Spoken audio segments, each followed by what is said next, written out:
thank you very much for the discussion we've had so far and the discussion we're about to continue on that really important issue. But it's fantastic to be here. Thank you for your hospitality and to see this amazing golf course. I'll invite you to a football ground at some stage and we can exchange sports. It's been great being with you, and thank you very much, Mr. Prime Minister. And you've done a fantastic job with regard to the trade deal. You know, they wanted a trade deal here for years, many years, through many different terms of different people, and you got it done. So I want to congratulate you on that, and it's a great deal for both. It brings unity. We didn't need unity, but it brings us even closer together. I think it's good for both parties. We also discussed, obviously, Gaza. And I think before we get to phase 2, which is, you know, what's going to happen afterwards, we want to get the children fed. We made a contribution a week ago of $60 million, all going into food. We only hope the food goes to the people that need it, because so much, as you know, when you do something there, it gets taken by Hamas or somebody, but it gets taken. But and we're prepared to help. You know, we want to help. It's a terrible situation. The whole thing is terrible. It's been bad for many years, but it's great to hear you feel the same way that I do. We have to help on a humanitarian basis before we do anything. We have to get the kids fed. So we've been sending in a lot of food. A lot of the food that's been going there has been sent by the United States.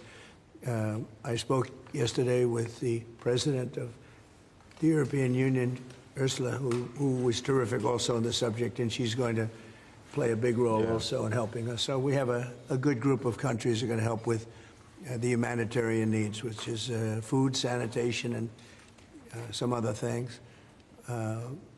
It's very difficult to deal with Hamas, as I said. You know, we got a tremendous amount of hostages out, but it would take place in drips and drabs. You'd get 10, you get 5, you get 2, you'd get 10, 12. We get 12 one time. Many of them would come to the White House, and they were so thankful. But I always said, when you get down to the final 10 or 20, you're not going to be able to make a deal with these people because they use them as a shield. And when they give them up, they no longer have a shield. And the people of Israel feel so strongly about the hostages. Some people would take a different view, but they feel so strongly about the hostages. So that's an ongoing process. Hamas has become very difficult to deal with in the last couple of days because they don't want to give up these last 20, because they think as long as we have them, they have protection. But I don't think it can work that way. So I'm speaking to Bibi Netanyahu, and we are coming up with various plans. We're going to say it's a very difficult situation. If they didn't have the hostages, things would go very quickly. But they do, and we know where they have them in some cases, and you don't want to go riding roughshod over that area because that means those hostages will be killed. Now, there are some people that would say, well, that's the price you pay, but we don't like to say that. We don't want to say that. And I don't think the people of Israel want to say that either, which is pretty amazing. A lot of people would say, just get it done and whatever it is. You could also say speed might be better for the hostages. You go through, you know, with speed, you may have a better chance because they're in deep trouble. They're in deep trouble. You saw October 7th, and you saw what the damage and the horror that they committed. People can't forget that. You know, they tend to forget it, but they can't forget. That was one of the most evil things I've ever seen. And you just cannot forget that. So we're very much involved. The Prime Minister's involved. I'm involved. And I think I can speak. We just signed a very big trade deal, the biggest of them all yesterday, right? And the European Union is very much involved in wanting to help with really the Palestinians in terms of getting people fed. But the area of Gaza, another way of defining it is the area of Gaza. It's a very troubled place, and it has been for many, many years. It has been for many decades. So it's not like this just happened. This has been going on for a long period of time. So that's it. Our hearts are in the right place. We have some good news because the recent war that you just saw, they just announced, I see, the newest of the 5, now this would be 6 that we've stopped. I have 6 stopped 6 wars in the last. I'm averaging about a war a month, but the last 3 were very close together. India and Pakistan and a lot of them. Congo was just, and Rwanda was just done. But you probably know, I won't go into it very much because I don't know the final numbers yet. I don't know. Numerous people were killed, and I was dealing with 2 countries that we get along with very well, very different countries from certain standpoints. They've been fighting for 500 years, intermittently, and we solved that war. You probably saw it just came out over the wire, so we solved it through trade. I said, I don't want to trade with anybody that's killing each other, so we just got that one solved. And I'm going to call the 2 prime ministers who I got along with very, very well and speak to them right after this meeting and congratulate them. But it was an honor to be involved, and that was going to be a very nasty war. Those wars have been very, very nasty. So we've done a lot of good work. We've had great support from the Prime Minister anytime we needed help, anytime we needed any form of support. You've been there. We appreciate it very much. Absolutely. And we're going to continue onward. We do have to take care of the humanitarian needs on what they used to call the Gaza Strip. You don't hear that line too much anymore. You don't hear the Gaza Strip. But it is the Gaza Strip, and it's amazing that it's not being handled a little bit differently. We're going to set up food centers, and we're going to do it in conjunction with some very good people, and we're going to supply funds. And we just took in trillions of dollars. We got a lot of money, and we're going to spend a little money on some food. And other nations are joining us. I know your nation's joining us, and we have all of the European nations joining us, and others also have called, and they want to be helpful. So we're going to set up food centers and where the people can walk in and no boundaries. We're not going to have fences, and they can't. They see the food from 30 you would say, yards away, and they see the food. It's all there, but nobody's at it because they have fences set up that nobody can even get it. It's crazy what's going on over there. So we're going to work very closely together with your country, a great country. We also discussed inside that we are, there's a whole new thing happening with regard to energy from nuclear. Yeah. And the Prime Minister's looking at that very strongly, and I know you have Rolls-Royce nuclear plants. That sounds pretty good, right? I love that. What a great brand that is. But you're also doing the Rolls-Royce or the nuclear plants, the smaller plants. We're doing smaller and bigger, but the small is interesting. They do a small plant, very easy, very safe, and as they need more, they hook up another plant, and they have a series of plants instead of, doing the $20 billion plant. That gets tough for a lot of people to do. So we're just studying that, and it sounds like you're very far progressed, but that's a great thing you're doing on nuclear. We opened up nuclear about 2 months ago, and it's now safe and very inexpensive. No, we see civil nuclear as a big part of the future as we go to sustainable, independent energy, and I think that between the 2 of us, we can work very much more closely on this, and we've agreed that that's our ambition, that's our aspiration, and this is going to be a big part of the future when it comes to energy. And you can see in the last few years, energy has been weaponized, prices have dictated both families and businesses across the United Kingdom, and therefore taking control of energy is a huge prize. So the more we can work together on this, the better. And small modular reactors are a very big part of the future here, and we've got great companies like Rolls-Royce involved in that. So I'm very much looking forward to working together with you, Mr. President. We'll do that. We'll do that. We're going up to your oil capital in a little while. We're going up to Aberdeen. That's called the oil capital of Europe. And that's a great asset that you have up there someday. If they ever change their thinking on that, you have a great and valuable asset. There's a lot of valuable resources underground there. But that's a decision for you to make. But it's a very amazing place, and it is considered the oil capital of Europe. So it's another option that you have. So we are doing really well as a country, and I think that the Prime Minister has been so supportive of us and so strong and so respected. And I respect him much more today than I did before because I just met his wife and family. He's got a perfect wife and family, and that's never easy to achieve, right? But I take no credit for that. But he's become a friend, and together we got a deal done that has not been able to be done. It was a deal that's very good for both parties. A really good deal for both of our countries, and very, very well received here in the United Kingdom. So thank you very much for having us. Thank you. Appreciate it. Any questions? Mr. President, on Gaza, Russia, earlier you said that you were going to change the deadline from 50 days. Yeah. What is your new deadline? I'm going to make a new deadline of about 10 or 12 days from today. There's no reason in waiting. There's no reason in waiting. It's 50 days. I want to be generous, but we just don't see any progress being made. Mr. President, you just talked about setting up food centres in conjunction with other organisations. Right. You're talking about the Gaza Humanitarian Foundation or recognised aid agencies. How will this work? Well, it's going to be working with the United States. We'll be helping with the food. You know, we have a lot of access to food. We got a lot of food ourselves, and we're going to bring it over there. We're also going to make sure that they don't have barriers stopping people. You know, you've seen the areas where they actually have food, and the people are screaming for the food, and they're 35, 40 yards away, and they won't let them because they have lines that are set up. And whether they're set up by Hamas or whoever, but they're very strict lines, so we have to get rid of those lines. But we're going to be getting some good, strong food. We can save a lot of people. I mean, some of those kids that's real starvation stuff. I see it.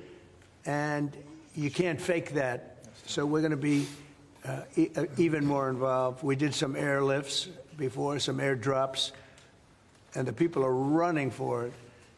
And the Prime Minister is going to help us. They're very effective with that. You've done that before, and for many, they've done that for 100 years very well. So it's not very hard to do, actually. Yes. Mr. President, you say you love Scotland. You're the most Scottish president ever in the White House.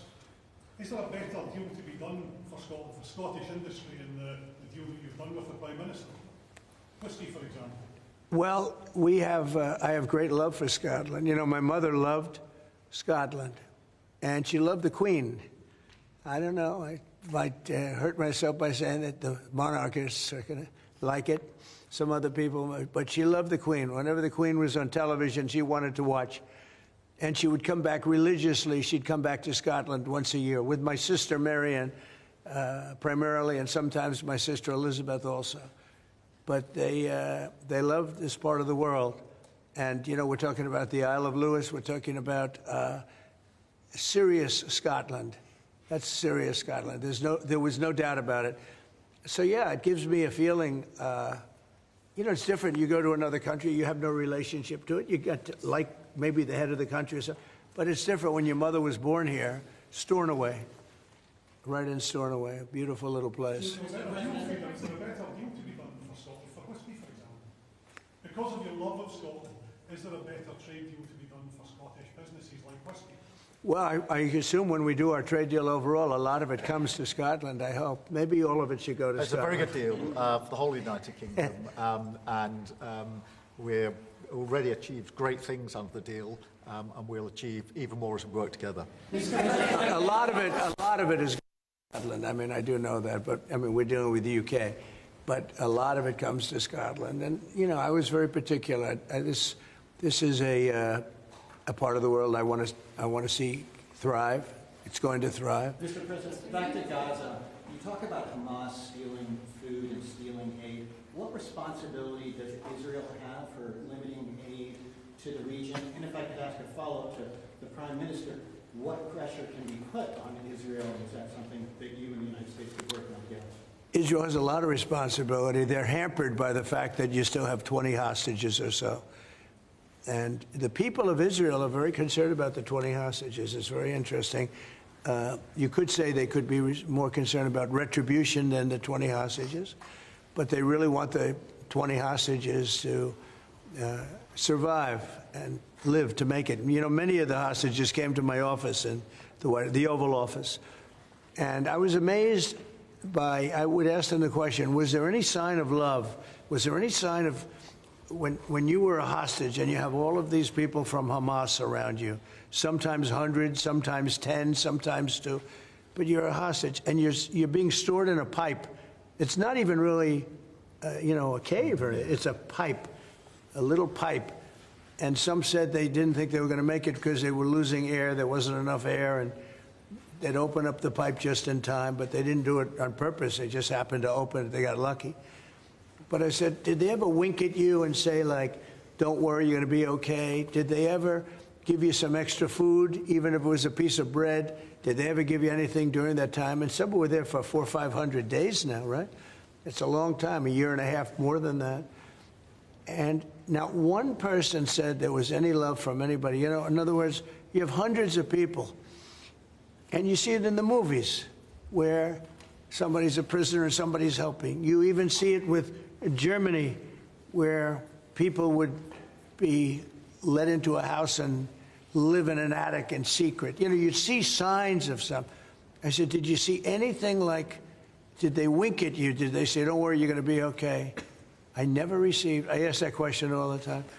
I've never received one answer that said, yeah, they really wanted to help. No, the hatred is just incredible. But certainly access to food issue. And what more can Israel do? You can go to the Prime Minister as well. Well, I think Israel can do a lot. I will say that Iran, I think, interjected themselves in this last negotiation. Can you imagine the beating they took? We wiped out their nuclear possibilities. They can start again. If they do, we'll wipe it out faster than you can wave your finger at it. We'll have to do that. We will do that gladly, openly and gladly. They've been saying, Iran's been sending out bad signals, I'll tell you. For a country that just got wiped out, they've been sending very bad signals, very nasty signals. And they shouldn't be doing that. They shouldn't be doing that. They were talking about things that they shouldn't be talking about. They were interviewed on a recent show, and the foreign minister saying things that he shouldn't be talking about, shouldn't be saying. And I think they got involved in this negotiation, telling Hamas and giving Hamas signals and orders, and that's not good. That's not good. I would say, look, we need to get the hostages out. They've been held for a very, very long time, and we must always start from there. But also recognise the situation on the ground in Gaza is absolutely intolerable, and I think that certainly speaking for the British public and myself, seeing those images of starving children in particular are revolting, and there's a sense of revulsion in the British public at what they're seeing, and they know, and we know, that humanitarian aid needs to get in at speed, at volume. Yes, some can be airdropped, and we're working with others, with the US, with Jordan, on that, but the trucks need to get in, because that's the only way you can get the volume in, and we do thank the President for the work he's done to try to get to a ceasefire, which we desperately need, but also to put aid in to the region. There needs to be much more of that. We need to galvanise other countries in support of getting that aid in. And yes, that does involve putting pressure on Israel, because this is a humanitarian catastrophe now. We also need to look beyond that situation to what then happens in the event of a ceasefire, which is desperately needed. And that's why I'm really pleased that we're having a discussion about what a peace plan would look like after that, the component parts of that. And we have to be really clear at this point that Hamas can play absolutely no part in any future governance in Palestine and and in Gaza. And it's really important that we're clear about what triggered this, who took the hostages, and calling out Hamas for what they are, which is a terrorist organisation. But I think today the focus has to be on getting that humanitarian aid in. Will the UK avoid your pharmaceutical tariffs, and will it happen before August the 1st? Well, we'll be announcing on pharmaceuticals sometime in the very near future. We have a very big plan on pharmaceuticals. We want to bring a lot of the pharmaceuticals back to America, where they should be. If you look at COVID, it sort of taught us a lesson. We were getting our pharmaceuticals from other countries. We almost didn't make any. We used to make them ourselves, and we're going to want to be making a lot of them ourselves, all of them in a sense. But you also have a good pharmaceutical business. We'll be dealing with you on pharmaceuticals also.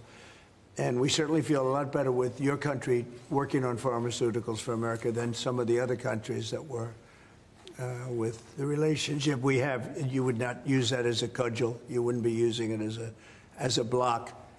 But we're going to be announcing sometime very soon, I think, pharmaceuticals are our whole thing. And the companies know. And drug prices are going to be coming down very substantially in the U.S., very, very substantially. And that'll happen very soon.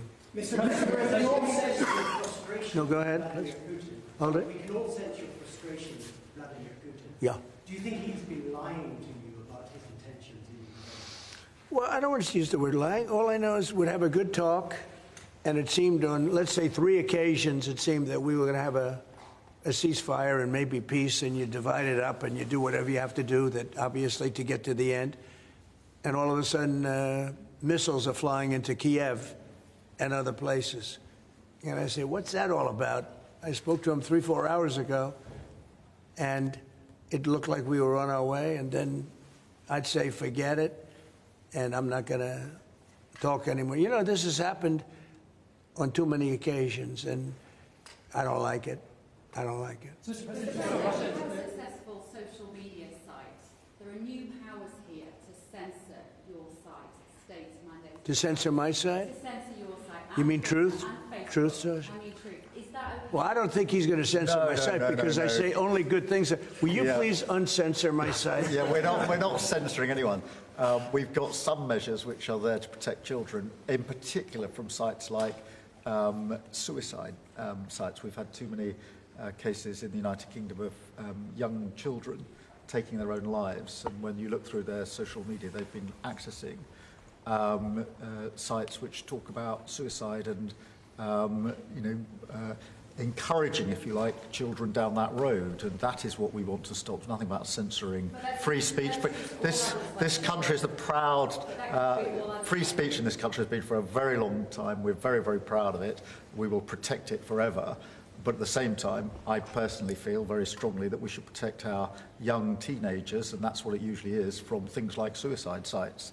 I don't see that as a free speech issue. I see that as a child protection issue. We actually passed a bill in Congress, headed up by my wife, actually, which was to pull bad stuff out having to do with children, because it is a problem.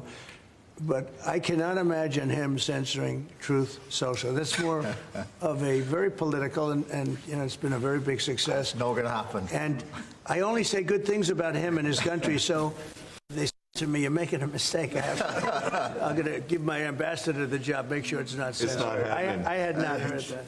You're a big investor in this area, Mr. President. Say it? You're a big investor in this area. To put it mildly. Like this ballroom that we built from scratch. Do you worry, though, about the risk of increased taxes here? Will that stop them investing? And do you have a message last night on the soccer to the English Lionesses who won the European trophy? So I think that I have a theory that low taxes bring growth. We just passed a big tax cut bill, the biggest bill in the history of our country, actually. And one big, beautiful bill. I used to call it the great one big, beautiful. We took the word great out. But it's actually called the One Big Beautiful Bill. It's essentially a very large tax cut bill for everybody. And our country's pretty soon, I think I can say it right now, our country has never done better. We had a country that was dead. It was dead 6 months ago, a year ago. Leaders from NATO, we had a very successful meeting at NATO. Your prime minister was there. It was an unbelievable love fest with all of those countries. And they agreed to go 5% and all the things. Very smart to do. But many of the leaders said, essentially, they said, your country was dead 1 year ago. 1 year ago, we had a dead, and we did. We had a dead country. We had a president who didn't know where the hell he was. We had horrible, horrible people running our country. I think they were sick people, actually, sick. You talk about censorship. Those are big. That's all they did was censor, and they didn't know what to do. And they had high taxes. They wanted more tax.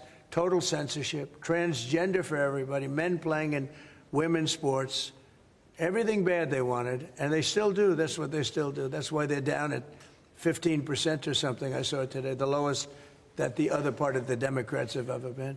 But no, I find that when you lower taxes, you get growth. I will say this area, and the Prime Minister hasn't been here very long, in all fairness. I think he'll be a tax cutter. But I find that as we cut taxes, we did more business. Yeah. You know, in my first tax bill, we cut taxes from 39% down to 22%. And we ended up at the end of the first year, when it was still a little raw, we ended up taking in much more revenue than we did at 39%. It was pretty amazing. And we're taking in a lot of revenue right now. And this was an additional tax cut. So I find, for whatever it's worth, tax cuts are very good. Russia moved up the deadline. It's now 10 or 12 days. Is the sanction the same, that you're going to slap 100% tariff on anybody who does business with Russia? So what I'm doing is we're going to do secondary sanctions, unless we make a deal. And we might make a deal. I don't know. You don't know. It's we've done so many peace deals. This is the one I started out with. And, you know, I know President Putin called me. He wanted to know if I could help him with Iran. I said, no, I don't need your help with Iran. I need your help with Russia. And so that's the one deal that continues to linger. And, you know, we're losing 5,000. They're losing. I'm not losing. You're not losing. But 5,000 Russian and Ukrainian kids a week are dying. And that's not mentioning the people that are dying also in towns where, you know, he's lobbing missiles into certain towns like Kiev. And he's got to make a deal. It's too many people are dying.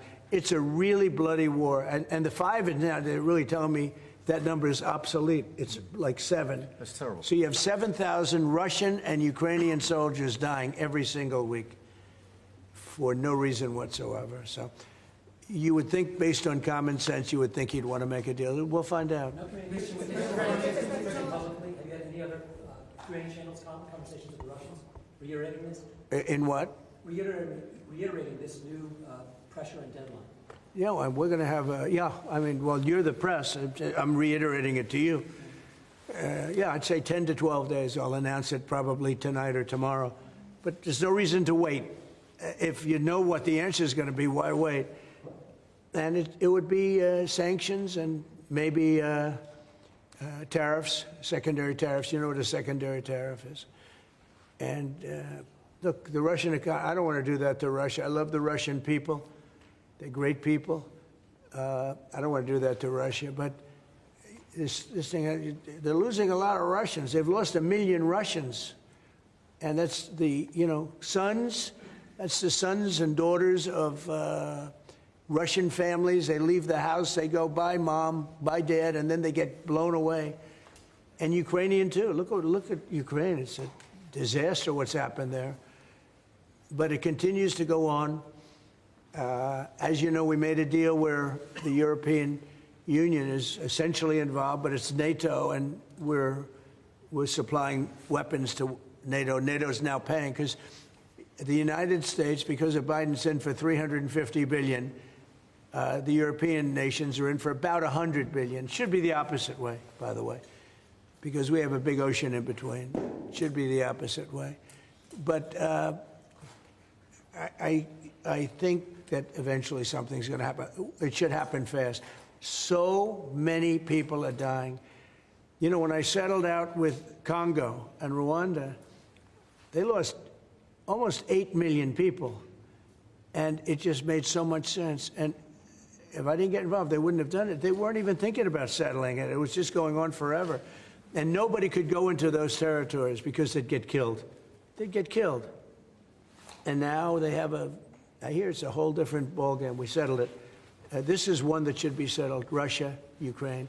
This is one that really should be settled. Mr. President, Scotland's First Minister has today set out his plans for a second referendum on Scottish independence. Can I get your reaction to that as someone with deep ties to Scotland? Prime Minister, can I also get your thoughts on that?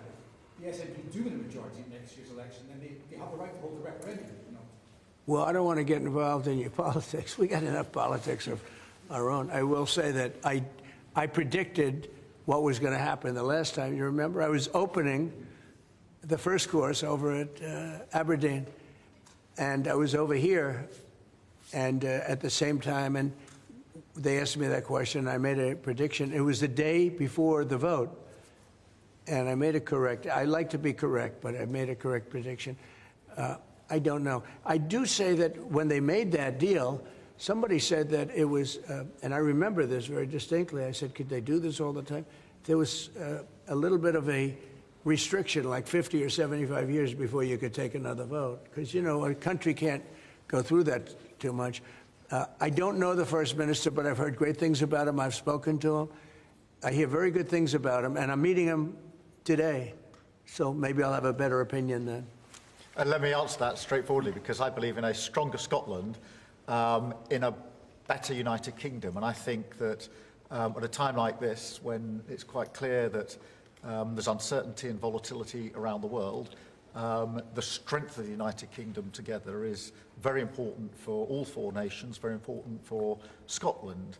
And that should be our priority, that should be our focus, not on the politics, which feels like the politics of yesteryear now, at a time like this. And I think that the First Minister should probably focus more on his delivery in Scotland than on his constitutional issues, and we might have a better health service in Scotland. But at a time like this, I think the United Kingdom is always stronger as four nations. I think that's better for all four nations. I think that's how Scotland is stronger. Look at the deal that we've been able to do with the United States, a really important deal that we made just months ago. That is what the United Kingdom can do when we act as a powerful set of four nations together, and there are very many other examples. Mr. President, you toured the Federal Reserve last week. And I did. Set to meet this week. Do you think your visit has inspired a potential rate cut, or how do you see things shaping out? Well, it's interesting. I did tour it. I toured the building. And if you looked at this building, if you came here like 14, 15 years ago, we've had it a long time. It's been an honor to have Turnberry. But I was on much more opulent walls, ceilings, floors. We had to do this. And we did a very great job.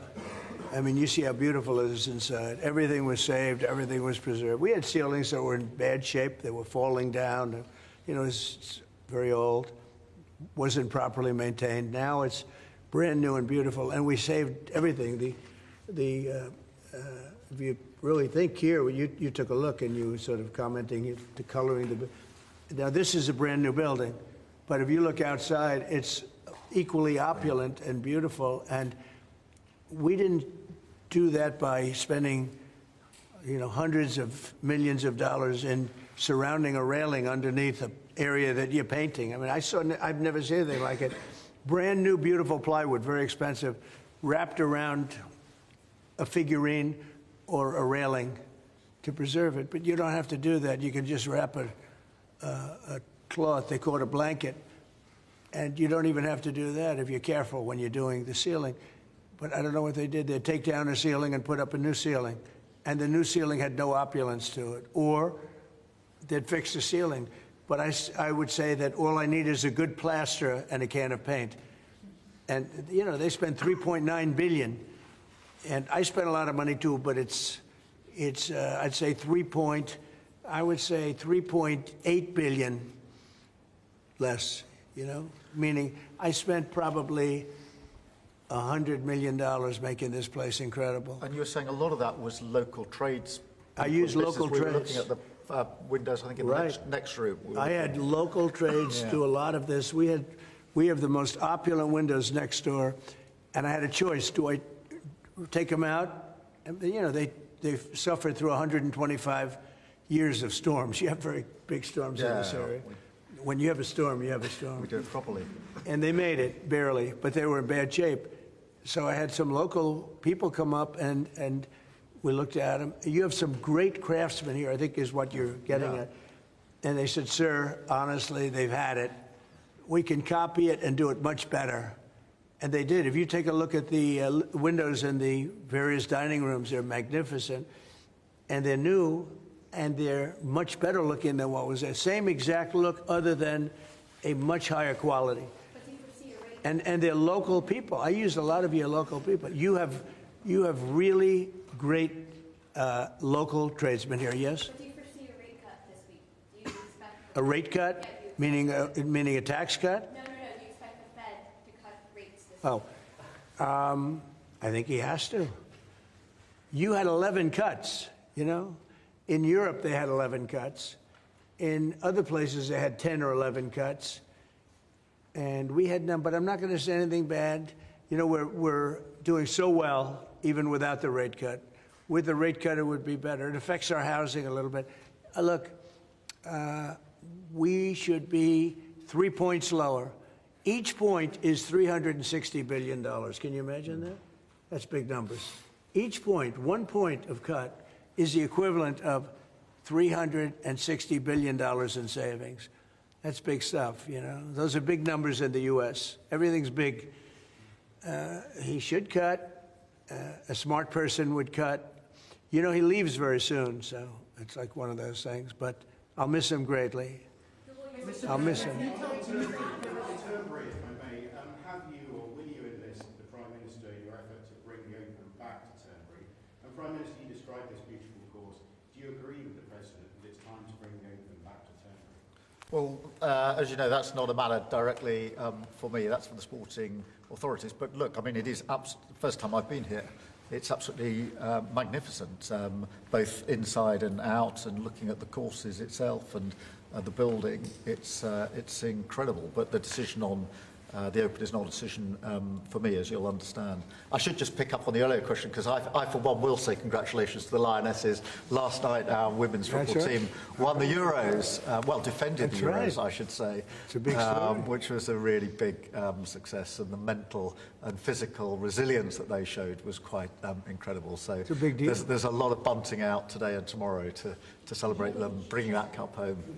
Did you get the chance to do any planning for the upcoming state visit? And I mean, how is that going to work? Where would you stay? And anything about this? Well, I'm looking forward to it. It's never been done before, twice.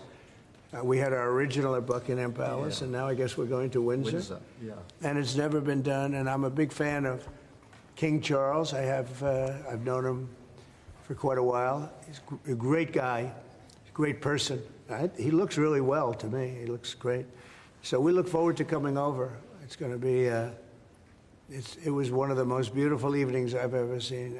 I hate to say it, but nobody does it like you people in terms of the pomp and ceremony. True. And I look forward to being here with the ambassador. Our ambassador is a very, very successful man who just wanted to do this. And I said, how are you going to be able to do that? And he's so committed to, you know, the relationship between the countries. But he's a very great guy and a very, very successful man. So I very much thank you for doing this. No, thank you for the honors. Mr. President, will you go to London, or are you worried it's no longer about it? About what? Will you visit London during the state visit? I will. I'm not a fan of your mayor. Why not? I think he's done a terrible job, the mayor of London. But a nasty person. I think he's done. I think he's a friend of mine, right? No, I think he's done a terrible job. But I would certainly visit London. Yeah. Would you like Gaza? So MP Nigel Farage has asked Parliament to be recalled when you're there. Well, I like Nigel. I mean, Nigel, as you know, is a friend of mine. Nigel's done very well. He's a friend of mine. And Keir's a friend of mine. Would you recall Parliament so that the President can talk to MPs? Well, Parliament's in recess at the time, but look, I do want to be clear. This is an unprecedented and very special state visit. This has never been done before, and there'll be many elements of it that have never been seen before. So this is going to be a historic occasion, and we're all very much looking forward to it. And I was very, very pleased to be able to put forward the invitation when we were at the White House earlier this year. So, but this is not just a state visit. They're always incredible occasions, and this is an unprecedented second state visit. So you can imagine just how special that's going to be.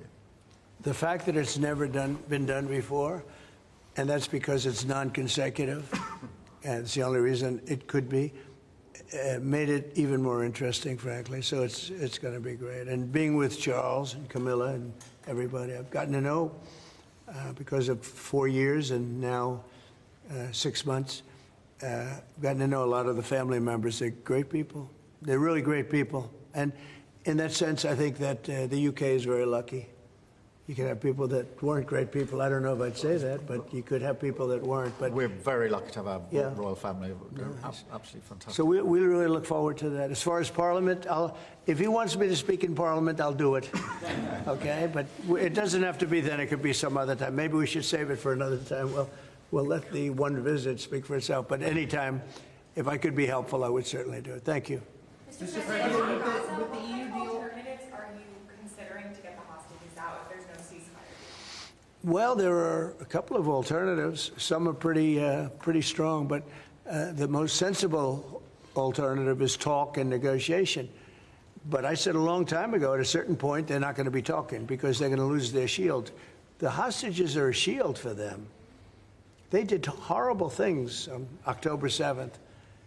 And the hostages are a shield. And I said, you're going to get down a number, and the number's going to be at a point where you're not going to be able to get them back unless you're going to be very energetic, or to put it a different way, unless you're going to be very ruthless and violent. It's a bad situation to be in, very bad. Mr. President, with the EU deal last night, you talked during the campaign about President Putin respecting you and helping you have a relationship with him. Do you still feel that way, that he respects you, considering the conversations you've had that have been really nice? Yeah. I've always gotten along with President Putin. I have had a great relationship with him. And he went through the Russia hoax, too. I mean, it was, we used to talk about it. We used to say, it's too bad we really can't do anything between our country. Because if we did, they'd say, it's, Look, I was tough on Putin because I was the one that closed up Nord Stream, and Biden came along and opened it up. I was very tough on Putin in one way, but we got along very well. And I never really thought this would happen. I thought we'd be able to negotiate something out. And maybe that'll still happen, but it's very late down the process. So I'm disappointed. And, the funny thing is that their economy isn't that big, and it's having a hard time right now. But it's a relatively small economy. A strong military, but strong economy. And it used to be a strong economy. Now it's not. He's going through a lot. Economically, it's not easy. But it's pretty small, compared to that magnificent size of that land. The land is massive. It's got, I guess, 9 time zones or something. It's a massive piece of land. Russia could be so rich. It could be so rich. It could be thriving like practically no other country. And they're holding that back because we can't. He wants to do trade deals with us. He talks about it all the time. He wanted to. And I envision that, a lot of trade with Russia. They have a lot of valuable things. When you talk about rare earth, they have serious rare earth, right? They have just about every form you can have. So, Russia could be so rich right now. Instead, they spend all their money on war. They spend everything on war and killing people, and it doesn't make sense to me. I thought he would want to end this thing quickly. I really felt it was going to end. But every time I think it's going to end, he kills people. Could a meeting help, and are you considering it? Has been proposed? I don't know. I'm not, I'm not so interested in talking anymore. He talks. We have such nice conversations, such respectful and nice conversations, and then people die the following night with a missile going into a town and hitting. I mean, recently, I guess, the nursing home, but they hit other things. Whatever they hit, people die. So, I don't know. We'll see what happens. We've just had a sense of your differences in political persuasion when Nigel Farage and Sadiq Khan came up in conversation. I wonder if you have any advice, either of you, for a very divided, polarized world on how you make your relationship. Not differences, yeah. Not differences. I happen to like both men. I like this man a lot, and I like Nigel. And, you know, I don't know the politics over here. I don't know where they stand. I would say one is slightly liberal, not that liberal, slightly, and the other one is slightly conservative. But they're both good men. Mr. President, Well, look, I mean, we like each other, we respect each other, we get on, and we've both got a great love of our countries, of our families, and therefore there's a huge amount that we have already achieved, actually, together, and will achieve as we go forward, leading our respective countries, and of course the relationship between our countries. Donald, we were talking about this morning. That whether it's defence, security, intelligence sharing, it's a close historic relationship. We have fought together in the past. We've always stood together. And I, for one, am very pleased that we've got such a good personal relationship between us. And I think it just shows that even if you come from different political perspectives, different backgrounds, actually there's a huge amount of common ground when it comes to what is in the best interests of our two great countries, and they are two great countries. And I think that because we focus on what's best for our countries, we get along very well, and I'm very pleased that that's the case. Mr. President. Well, I do know he wants to cut taxes as much as he can, and you know, politics is pretty simple. It's I assume there's a thing going on between you and Nigel, and it's okay. You know, it's two parties, but generally speaking, the one who cuts taxes the most, the one who gives you the lowest energy prices and the best kind of energy, the one that keeps you out of wars. He's kept you out of wars, but the one that keeps you out of wars. You know, you have a few basics, and you can go back 1,000 years, 1,000,000 years, whoever does these things. But low taxes, keep us safe, keep us out of wars, no crime, stop the crime, and in your case, a big immigration component. You know, because I know that your attitude has become strong on immigration, strong on the toughness of immigration. But I think whoever's going to be, I think I won because we had a lousy president, to be honest with you. We had an incompetent president. But I won because I was very strong on immigration. Now, we had inflation. We had sort of a bad economy with this guy. We had a lot of problems. But I focused on immigration more than I did anything else. And I think I won because of immigration. I think I won because of the border. I had a bad border where millions of people were coming in to our country illegally. And as you know, in last month, 0 people came into our country illegally, 0. So we went from a bad, incompetently run border to the most competently run border that anybody's ever seen. Prime Minister, the President makes it look easy dealing with illegal migration. You must be envious of his record in such a short period. Well, I think we've been discussing illegal migration is a huge issue in both our countries. In the United Kingdom, it is a real cause for concern, and that's why we must bear down on it in all its aspects, upstream, across Europe, where a lot of ours comes into through northern France, across the Channel, working with our allies, with our colleagues to break the gangs that are actually running this trade, but equally being very strong that when people have arrived in this country who've got no right to be here, then we should be removing them to their own country. And that's why I'm really pleased that we've been able to focus on this very intensely and get 35,000 people out of the United Kingdom who had no right to be here, because the message has to be you can't make your way to the United Kingdom. We won't tolerate our rules being broken, and if you get here, you will be returned to where you came from. And it's really important that we bear down on that. We're such an attractive place for people to come if they want a better life, because we are. People coming via the rules are always welcome. Of course, we've welcomed talent and people into this country for centuries, literally. But what the British people will not tolerate is those that break the rules, those that come through irregular routes. And that's the really important distinction here. And that's what we're bearing down on. And I'm really pleased that we're through pretty well all of the international engagement I've done, all the meetings I've had, the country we've done deals with. We've done deals with countries in the last 12 months that many people thought it was not possible to do deal with when it came to immigration. irregular immigration, and we return thousands of people who've got no right to be here. And that, I think, is, for the British people, we're a reasonable, tolerant country where people are coming lawfully to contribute to our communities, to our country. Then, of course, they're welcome and have made a great contribution. But what people will not tolerate is those that are breaking the rules. And that is an issue of today, but it's a very British thing. We are people who respect rules. We don't approve of those that break rules. I can say, though, that I had one of the greatest victories, they say the most consequential in 129 years, so I don't know about that, but it was pretty close.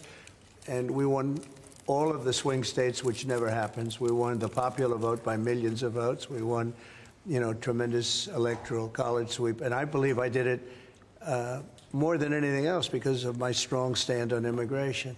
And I don't think this country is any different in that sense. I think it's a big factor. And it is with a lot of the European countries.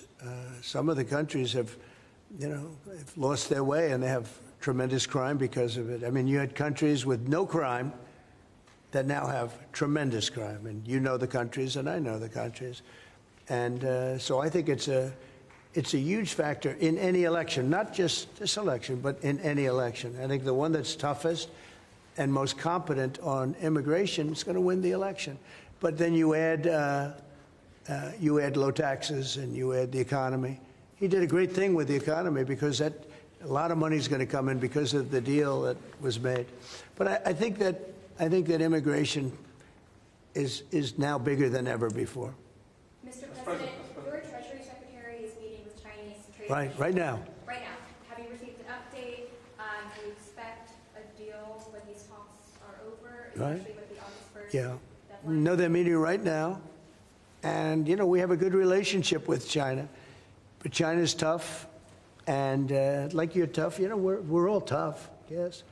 But we're going to see what happens. We just concluded our deal with Japan. It was very good for everybody. We're making, you know, great deals. We're making deals that are good for us, but we want them to be good for everybody. It's important. It's sometimes I'll do something that I shouldn't do because it's not very important for our country, but it's very meaningful for the country on the other side. And I'll let them have that point because it's very important for them.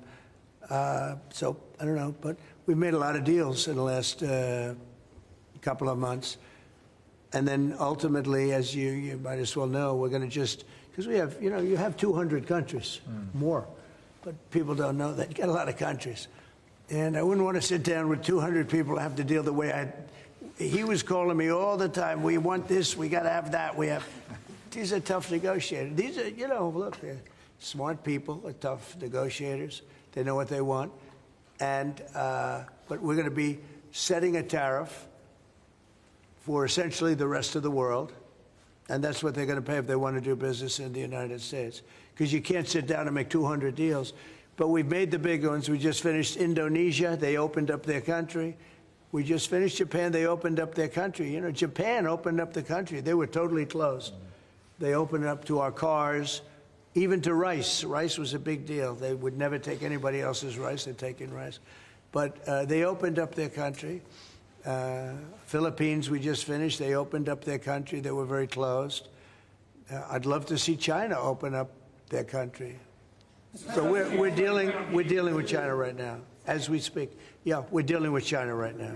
The deal you've got with the UK is better than the one with the European Union. Is that because you think Brexit was a good idea for this country? No, look, you know, we have a very special relationship with this country.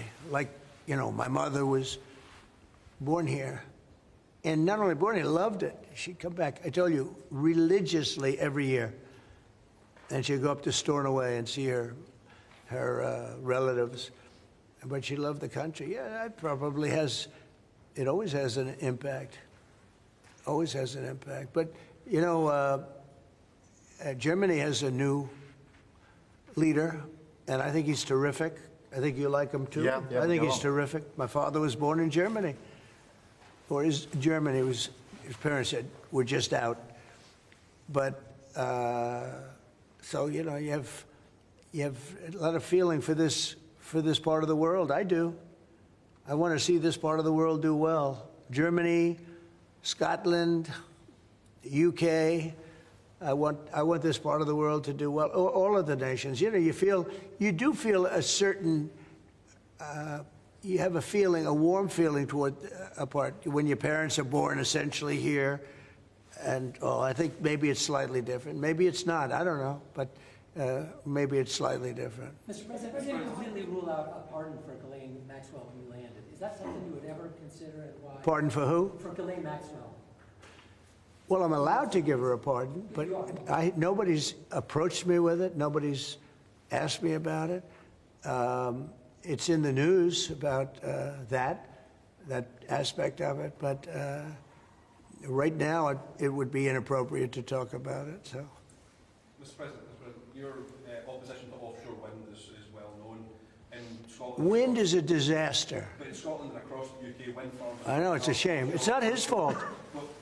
I used to tell Alex Salmond.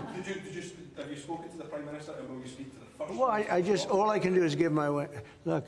Wind is the most expensive form of energy, and it destroys the beauty of your fields and your plains and your waterways. And look out there. There's no windmills, but if you look in another direction, you see windmills.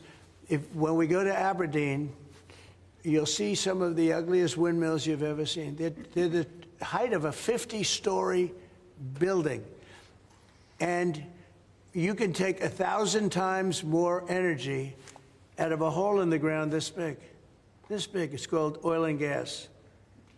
And you have it there, the North Sea. This big, that nobody would even see.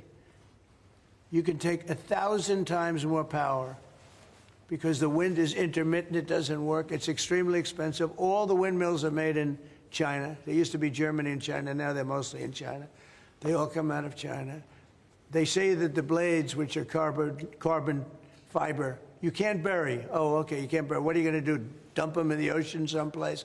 Because they only last a certain period of time. And remember, a windmill has a life of 8 years, especially when they're out in the salty sea, and they start to rot and to rust. You're going to have to replace them. It's very hard to replace them. Wind needs massive subsidy. And you are paying in Scotland and in UK and all over the place where they have massive subsidies to have these ugly monsters all over the place. So I've restricted windmills in the United States. Now, a couple we have, you know, the poor stupid people at the beginning, they approved them, so they have their full approvals.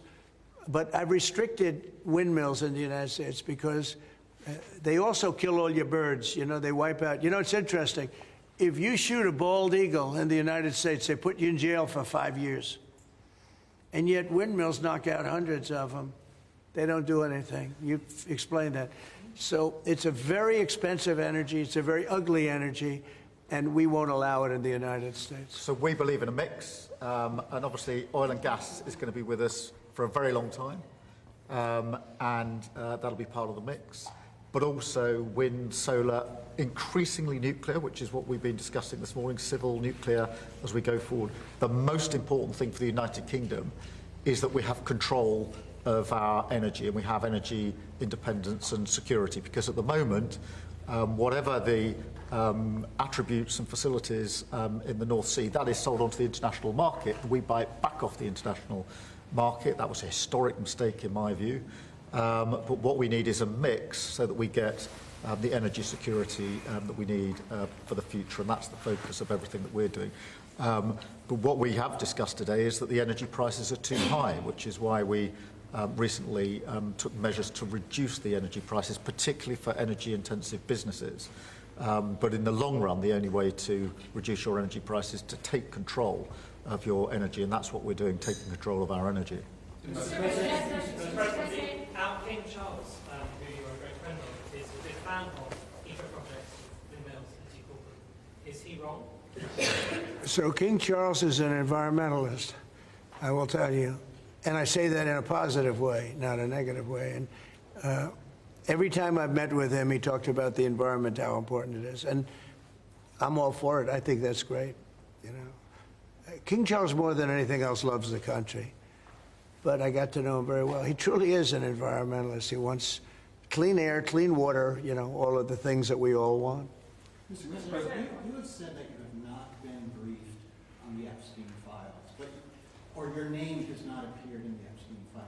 But doesn't the AG have to tell you if your name is... Well, I haven't been overly interested in it. You know, it's a hoax that's been built up way beyond proportion. I can say this, those files were run by the worst scum on earth.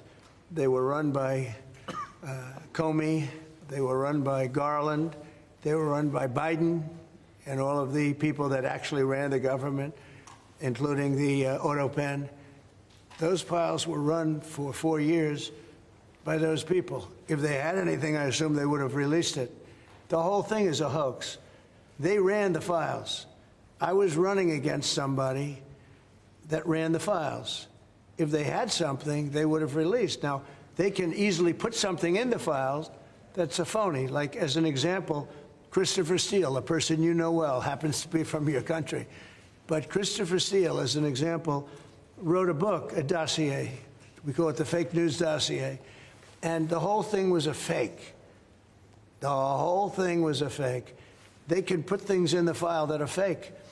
But those files were run by bad, sick people.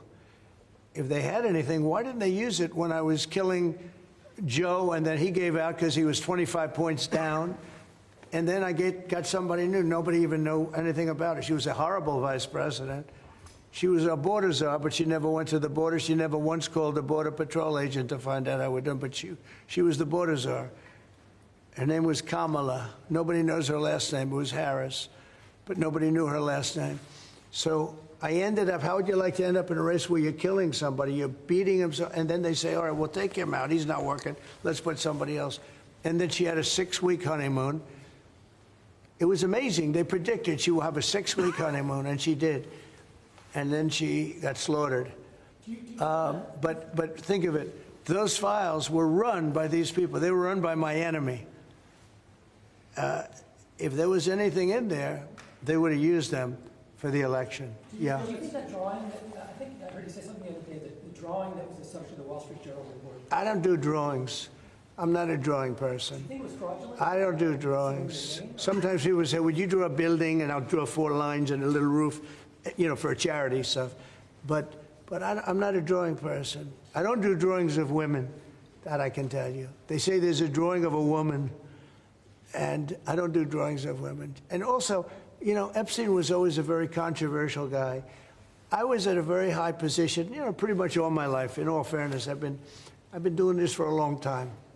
I had the top show on television. I had the #1 bestsellers. I had everything, right? And I was a very successful business guy.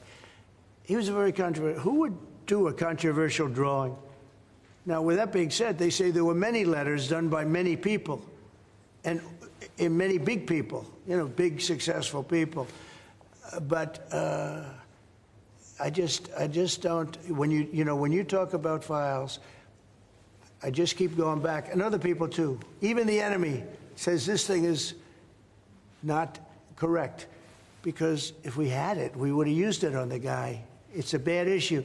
They say it's a good issue for Trump. Do you know that my poll numbers are up 4.5 points since this ridiculous Epstein stuff? My poll numbers have gone up 4.5 points because people don't buy it. Okay, people don't buy it.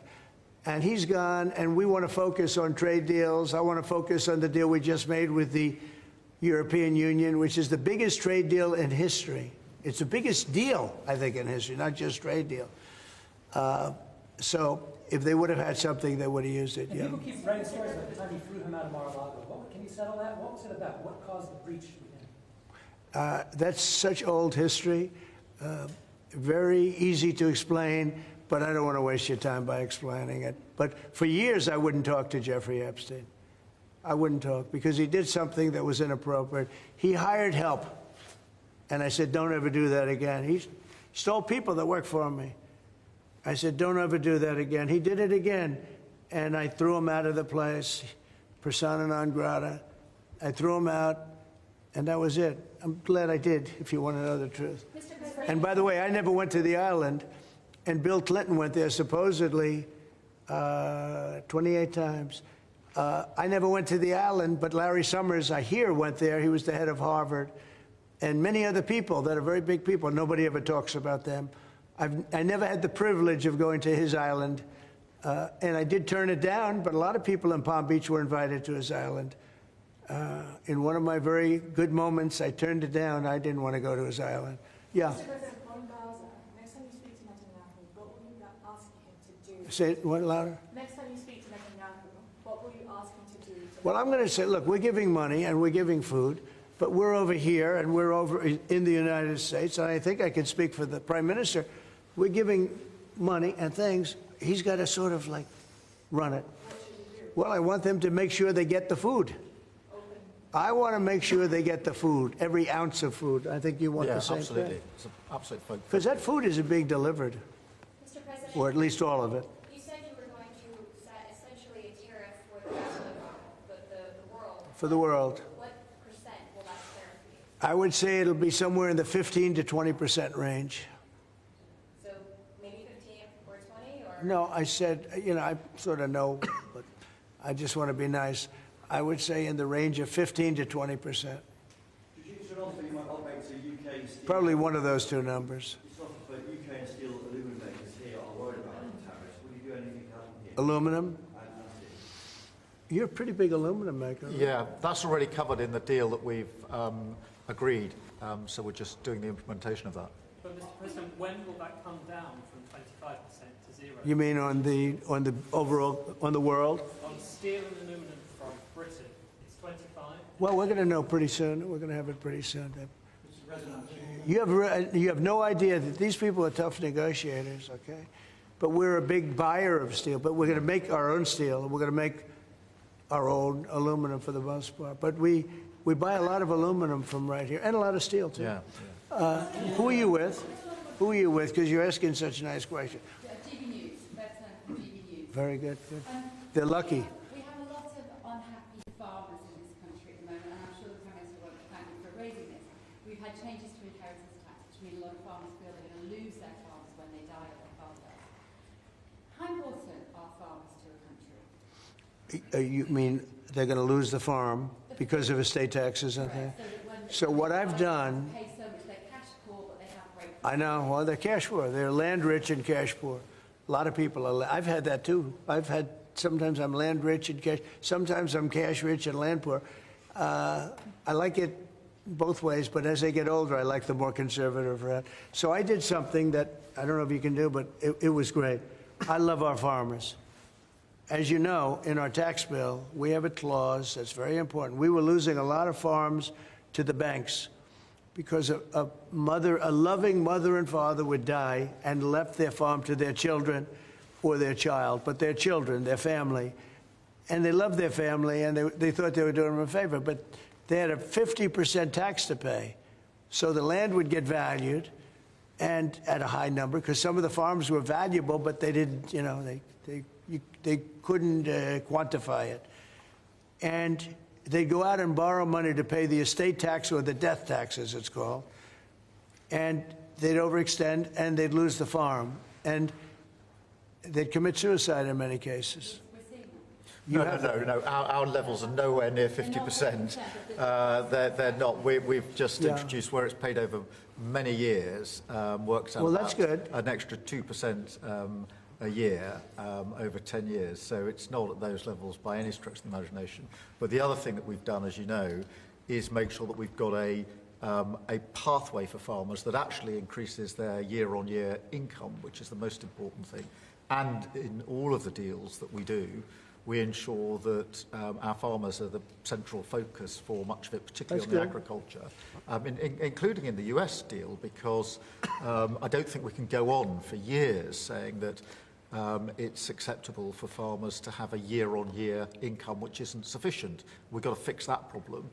We can't simply live with that problem, so it's a very different situation. Well, we ended the estate tax. There is no estate tax on farmers. So when a parent leaves their farm, because again, a lot of these farms, they don't make a lot of money, but it's a way of life, and they love their way of life, and they love that dirt. That dirt is the most beautiful thing they've ever seen. They love it. I mean, they're farmers. They love doing it. They don't know how to do anything else, but they don't want to do anything else. I speak to farmers. I say, would you like to live in my penthouse in Manhattan? It's the most beautiful. No, sir, I want this farm. And what happens is, I mean, we were losing a lot of people to suicide. They'd borrow money to pay the estate tax, and they were not able to pay it. And some banks are ruthless; they wouldn't do anything, and they would end up committing suicide. We have totally ended the estate tax in those situations, so there's no estate tax. So when a parent leaves the farm to the kids, they don't have to worry about their local, possibly unfriendly banker coming in and stealing their farm. One of the hot backward issues in Britain is migrants being housed in hotels and people in the local communities not feeling safe. Is that an appropriate place to house migrants? I don't like anything about it. They shouldn't be allowed in. Anybody illegally should not be allowed in the country. Thank you all very much. Thank you.